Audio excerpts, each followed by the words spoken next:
अगले 4-5 दिनों में बिहार का महापर्व छठ भी मनाया जाने वाला है, तो छठ की अग्रिम बधाई।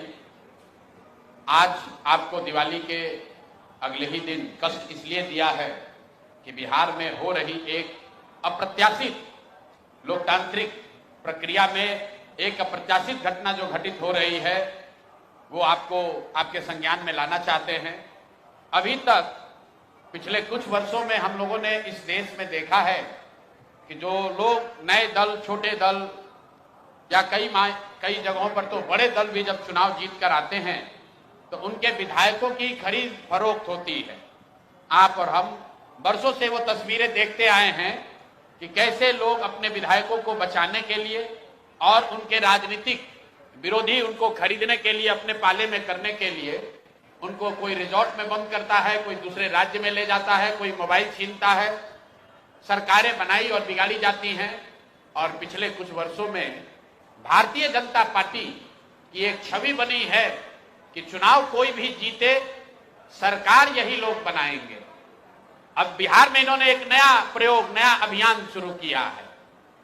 बिहार में 3 वर्षों तक जन सुराज को वोट कटवा पार्टी बताने वाले भारतीय जनता पार्टी, ये कहने वाले कि इनकी कोई वजूद नहीं है, इनकी हालत देखिए।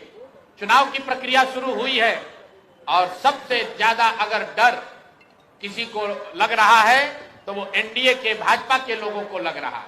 और वो डर महागठबंधन के लोगों से नहीं लग रहा, क्योंकि महागठबंधन के लोगों का इस्तेमाल तो जनता को डराने के लिए करते हैं कि भाई हमको वोट दे दो, नहीं दोगे तो लालू जी का जंगल राज आ जाएगा। लेकिन इस बार चुनाव की लोकतांत्रिक प्रक्रिया में जन सुराज का एक नया विकल्प जनता के सामने है। और जो बात मैं पिछले 2 वर्ष से गांव-गांव जाकर मैंने बताया है कि जन सुराज का सबसे बड़ा असर यह है कि सबसे बड़ा योगदान यह है कि 30 वर्षों से चल रही बंधुआ मजदूरी, लोगों की मजबूरी, जहां लालू जी के डर से भाजपा नीतीश और भाजपा के डर से लालू जी को आपको वोट देना पड़ता है, उस राजनीतिक बंधुआ मजदूरी को खत्म करने का रास्ते का नाम है जन सुराज।